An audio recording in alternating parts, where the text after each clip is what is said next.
just agree with me on that little point. So has anybody ever been fired? Yeah! Yeah! Being fired sucks. Being fired sucks because it takes forever to get a job afterwards. I got fired for the most ridiculous reason ever. I didn't say hello to someone.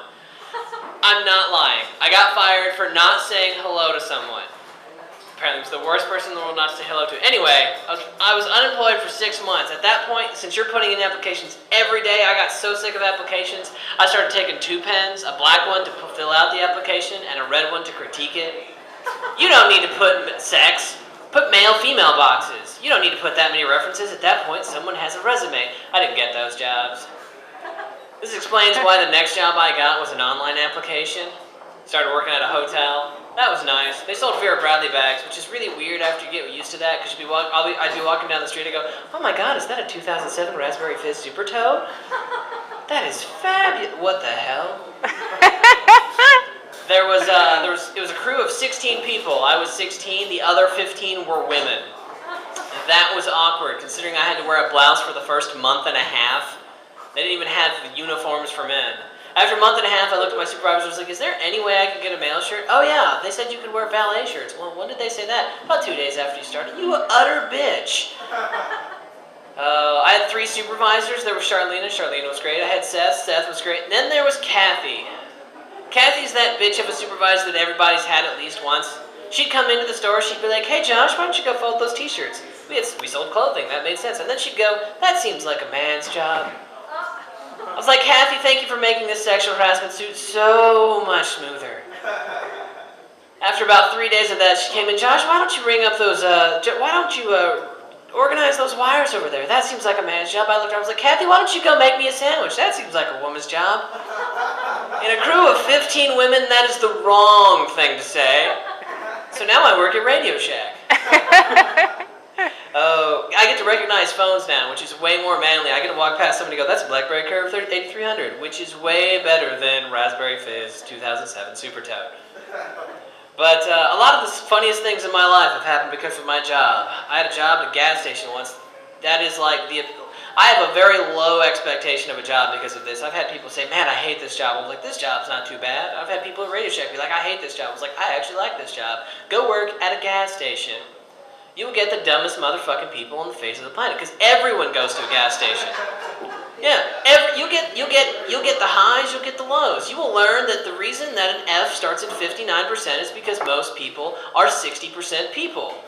Everybody below that is a failure, and everybody above that gets to pass. Average is not a C, average is 60. So after working at a gas station, at one point my friend also worked at a gas station. He unfortunately committed suicide. It's a terrible thing. But the paper printed the article wrong about his obituary. So I was walking to work the next day, and I get about a block from work. This little old lady who's a regular walks up to me. She's like, walking to work. That's how old she was. She's like, walking to work? Yes, I am, ma'am.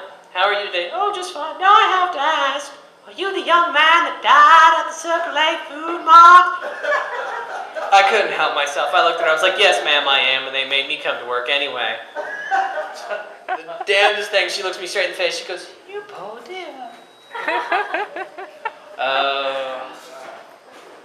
Got a girlfriend, long-term girlfriend. Love that. It's actually really nice. I really do love, like, not ironic, but I've determined after living with women for years that I have to train her.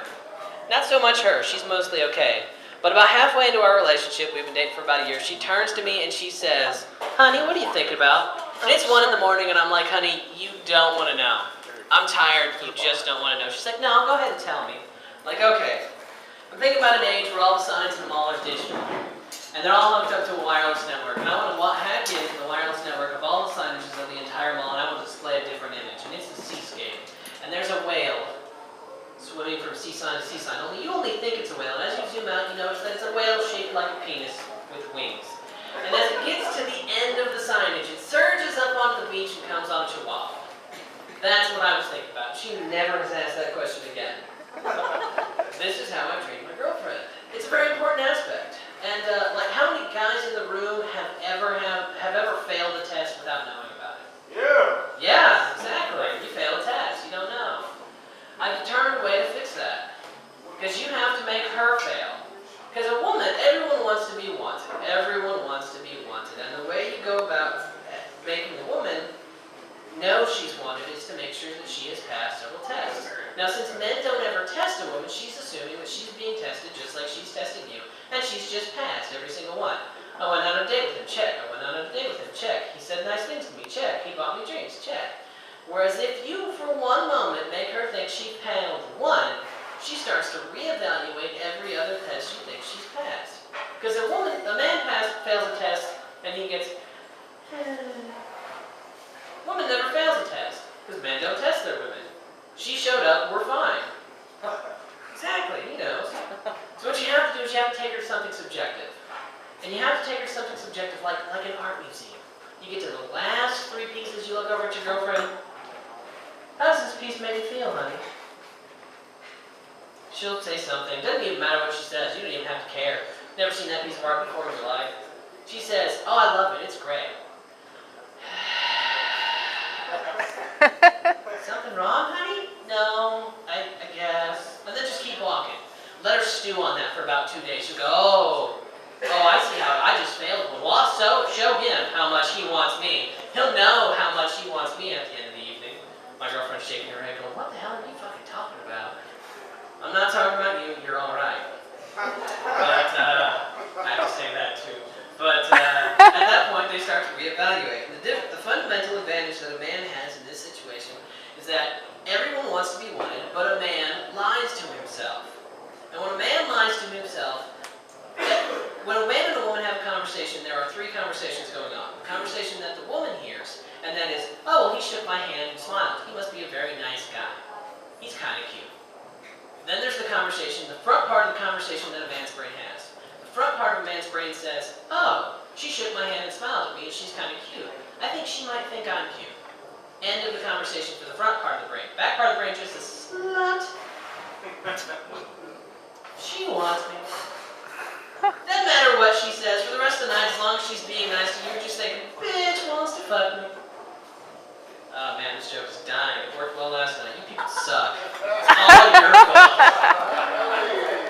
Wow, insulting my audience worked way better than any bit of my other material. That is a great sign. So I'm just going to skip to a different piece entirely. I have developed a surefire weight loss system for men.